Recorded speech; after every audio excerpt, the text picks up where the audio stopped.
এক অনন্য নজির। একসঙ্গে দ্বাদশ শ্রেণীর পরীক্ষায় উত্তীর্ণ হলেন বাবা দুধু মিয়া এবং মেয়ে রুমা আক্তার।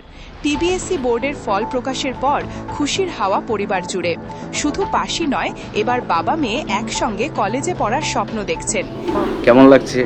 খুব ভালো লাগছে। মেয়ের সঙ্গে তো আবার 12 পাস করেছে। মেয়ে পাস করছে, সামনে পাস করছে। দুজনেই পাস করছে না? স্বামী কি কাজের ফাঁকে ফাঁকে মেয়ের নোটগুলো পড়তো? হ্যাঁ, কোন স্কুল থেকে দিচ্ছে? প্রবোধনগর স্কুল। এই আপনি তো গৃহবধূ, হ্যাঁ, আপনার নাম কি? আফিয়া খাতুন। স্বামী এবং মেয়ের সাফল্যে আপনি গর্বিত? হ্যাঁ, গতকালকে রেজাল্ট দিছে, খুব ভালো হয়েছে রেজাল্ট। আমাদের রেজাল্টের খবর শুনে পুরো এলাকাবাসী এবং আমি আশা করি সারা রাজ্যবাসী, লেখাপড়ার কোনো বয়স নেই, সবাই একটু আনন্দ উপভোগ করব। এবং আমার আমরা বাবা ও মেয়ে যে পরীক্ষা দিয়েছে, পরীক্ষা ভালো সাফল্য করেছি। এই সাফল্যকে সবাই দেখে এবং শুনে নিউজে সবাই উৎসাহিত হবে এবং আমার মতো অনেকেই পরীক্ষা দেওয়ার জন্য উৎসাহ হবে বলে আমি আশা করি। 1997-এ মাধ্যমিক পাস করেছিলাম, তারপরে এই 12 পরীক্ষা ফেল করেছিলাম 99-এ।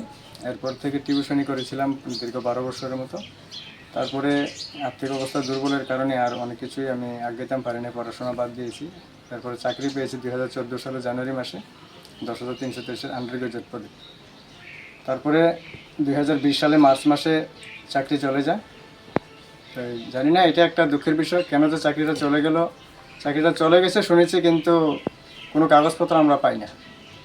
এই কাগজপত্র আমরা শুনেছি যে রায়ে, সুপ্রিম কোর্টের, মহামান্য সুপ্রিম কোর্টের রায়ে 461 জনের চাকরি চলে যায়, কিন্তু আমরা জানি না আমরা 10,323 কীভাবে চাকরিটা চলে গেলো। আমরা আজ পর্যন্ত কোনো কাগজও পাই না। আমরা ডিপার্টমেন্টকে বারবার জিজ্ঞেস করেছিলাম যে আমাদের এই এমপ্লয়মেন্ট এক্সচেঞ্জ কার্ড ফিরিয়ে দেন, আমাদের সার্ভিস বুক ফিরিয়ে দেন, তারপরে আমাদের যে চাকরিটা যে চলে গেছে আমাদের একটা প্রমাণপত্র দেন। রিটায়ারমেন্টে গেলে তো একটা প্রমাণপত্র পাওয়া যায়, এবং যাদের চাকরি চলে গেছে তারা নাকি সুপ্রিম কোর্ট থেকে নিশ্চয়ই একটা কাগজ পেয়েছে বা ডিপার্টমেন্ট থেকে পেয়েছে, কিন্তু আমরা এইসব ব্যাপারে কোনো জানি না। ভাবলাম যে মেয়ে যেহেতু এই বছরে 12 পরীক্ষা দেবে, তো মেয়ের নোটগুলিকে ফলো করি এবং আমি আবার 12 পরীক্ষা দেওয়ার জন্য নিজে আগ্রহ নিই।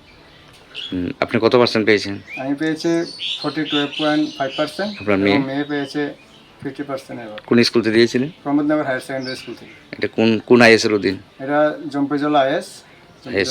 আপনার নাম কি? আমার নাম দুদু মিয়া। আমার মেয়ের নাম রুমা আক্তার। দুজনেই কলেজে পড়াশোনা করবেন? আশা করি আমি, মেয়ে তো পড়বে এবং আমিও পড়াশোনা করার জন্য আগ্রহ রাখছি। এখন দেখা যাক বাকিটা, মেয়ে তো পড়বে।